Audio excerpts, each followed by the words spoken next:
સુરેન્દ્રનગર જિલ્લામાં થાન ગોડાઉનમાં મગફળીના અગ્નિકાંડના મુદ્દે ખેડૂતો અને સ્થાનિક નેતાઓ દ્વારા ગંભીર આરોપ લગાવવામાં આવ્યા। આ ઘટનામાં ટેકાના ભાવે ખરીદી કરેલી મગફળી સળગાવી નાખવામાં આવી હોવાનો આરોપ છે। ખેડૂત નેતાઓનું કહેવું છે કે આ કૃત્ય ભ્રષ્ટાચાર છુપાવવા માટે કરવામાં આવ્યું હતું અને આથી સરકારની તિજોરીને 6 કરોડથી વધુનું નુકસાન થયું। ગોડાઉનમાં ફાયર સેફટીના સાધનો અને સિક્યુરિટીની ગોઠવણી ન હોવાથી આવી ઘટના થઈ। તાત્કાલિક ફરજમાં બેદરકારી દાખવનાર અધિકારીઓ પર કડક પગલાં ભરવાની માંગ કરવામાં આવી। ખેડૂતો અને સ્થાનિક નેતાઓની ચેતવણી આપી છે કે જો 24 માર્ચ બાદ આ ઘટનાના દોષિતો સામે નામજોગ ફરિયાદ દાખલ નહીં કરવામાં આવે તો તેઓ કલેક્ટર કચેરી ખાતે આંદોલન કરશે।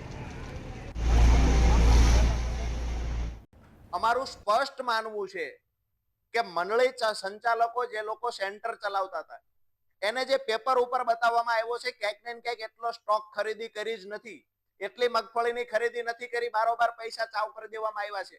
ગોડાઉનની અંદર જે સ્ટોક બતાવવામાં આવ્યો છે એટલો પૂરતી માત્રામાં સ્ટોક નથી। અન્ય ગોડાઉનોને અમે પ્રાંત સાહેબને વિનંતી કરીએ છીએ કે અન્ય ગોડાઉનને ચેક કરવામાં આવે ખોલીને, તો જે રજીસ્ટર પર સ્ટોક બતાવવામાં આવ્યો છે એટલો ક્યાંક ને ક્યાંક સ્ટોક